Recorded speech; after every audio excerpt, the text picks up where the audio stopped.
ഒരു തേങ്ങയും കുറച്ച് പാൽപ്പൊടിയും പാലും കൂടി ഉണ്ടെങ്കിൽ നമുക്ക് ഇതുപോലെ ഒരു അടിപൊളി സ്വീറ്റ് ഉണ്ടാക്കിയെടുക്കാം. നല്ല ടേസ്റ്റാണ്, എളുപ്പത്തിൽ ഉണ്ടാക്കാനും പറ്റും. ആകെ 2-3 ഇൻഗ്രീഡിയൻറ്റ് മാത്രമേ ഇതിന് വേണ്ടൂ.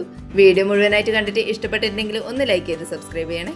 ഇത് ഉണ്ടാക്കാൻ വേണ്ടിയിട്ട് ആദ്യം തന്നെ ഒരു പാത്രത്തിലേക്ക് ഒരു പീസ് ബട്ടറോ അല്ലെങ്കിൽ നെയ്യോ ഒഴിച്ചു കൊടുക്കാം.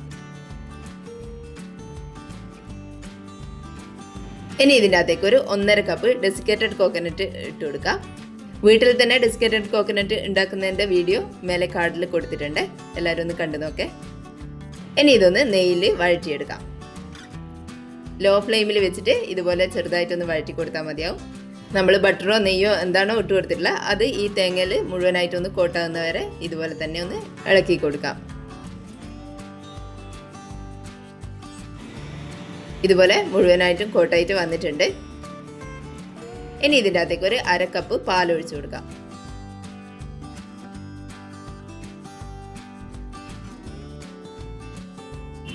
ഇനി പാലിൽ നന്നായിട്ട് ഇതൊന്ന് മിക്സ് ചെയ്തെടുക്കാം.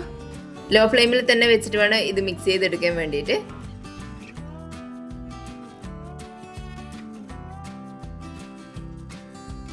ഇതിപ്പോൾ ചെറുതായിട്ട് പാലൊന്ന് തിളച്ച് വരുന്നുണ്ട്. ഇനി ഇതിൻ്റെ അകത്തേക്ക് 1/2 കപ്പ് പഞ്ചസാര ചേർത്ത് കൊടുക്കാം. മധുരം ഇത്ര വേണ്ടെന്നാണെങ്കിൽ ഒരു 1/3 കപ്പ് എല്ലാം എടുത്താൽ മതിയാവും. ഇതിപ്പോൾ 1/2 കപ്പ് എടുത്തിട്ടുണ്ട്. ഇനി പഞ്ചസാര കൂടി നന്നായിട്ടൊന്ന് യോജിപ്പിച്ചെടുക്കാം. പഞ്ചസാര ഇനി നന്നായിട്ടൊന്ന് മെൽറ്റായിട്ട് വരണം, അതുവരെ ഇതുപോലെ തന്നെ ഒന്ന് ഇളക്കി കൊടുക്കാം. കൈവിടാതെ തന്നെ കണ്ടിന്യൂസ് ആയിട്ട് ഇളക്കി കൊടുക്കാം.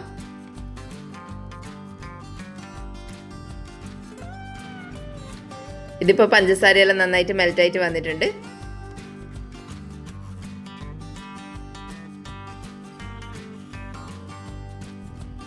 ഇനി ഇതിലേക്ക് കുറച്ച് ഏലക്ക പൊടിച്ചത് ചേർത്ത് കൊടുക്കാം.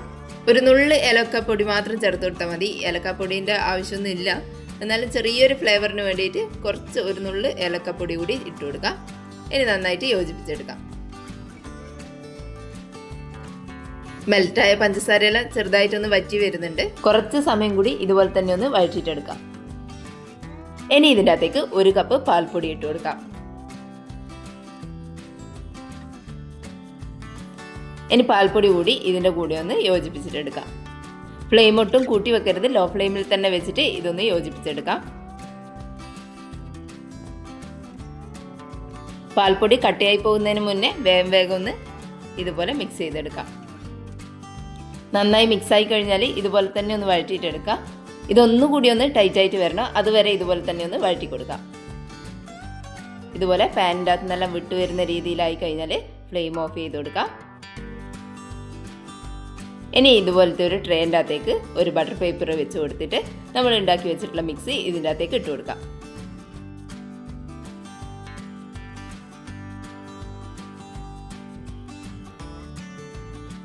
ഇതുപോലെ മുഴുവനും ഇട്ട് കൊടുത്തതിന് ശേഷം ഒരു സ്പാച്ചില വെച്ചിട്ട് ഇതുപോലെ ഒന്ന് ലെവൽ ചെയ്ത് കൊടുക്കാം. ചൂടോടുകൂടി തന്നെ ഇതൊന്ന് ലെവൽ ചെയ്ത് കൊടുക്കാം.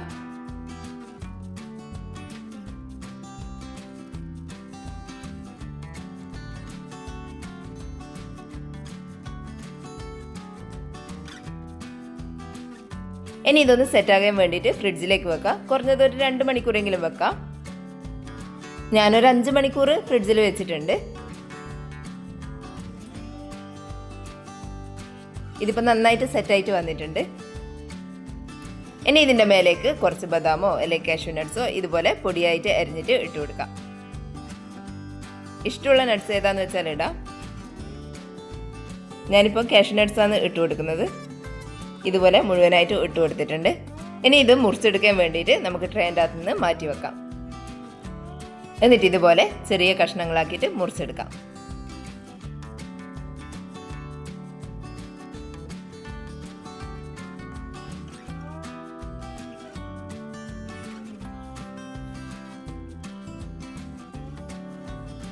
കുറച്ച് ഇൻഗ്രീഡിയൻസ് വെച്ചിട്ട് നല്ല എളുപ്പത്തിൽ ഉണ്ടാക്കാൻ പറ്റിയ ഒരു അടിപൊളി റെസിപ്പിയാണ്. മധുരമെല്ലാം കഴിക്കാൻ ഇഷ്ടമുള്ളവരാണെങ്കിൽ എന്തായാലും ഒരു പ്രാവശ്യമെങ്കിലും ഇതൊന്ന് ഉണ്ടാക്കി നോക്കിക്കോ. ഇഷ്ടപ്പെടുന്നുള്ള കാര്യത്തിൽ ഒരു സംശയവും വേണ്ട. കുട്ടികൾക്കും ഉണ്ടാക്കി കൊടുക്കാം. വീഡിയോ കണ്ടിട്ട് ഇഷ്ടപ്പെട്ടിട്ടുണ്ടെങ്കിൽ ഒന്ന് ലൈക്ക് ചെയ്ത് സബ്സ്ക്രൈബ് ചെയ്യണേ. താങ്ക്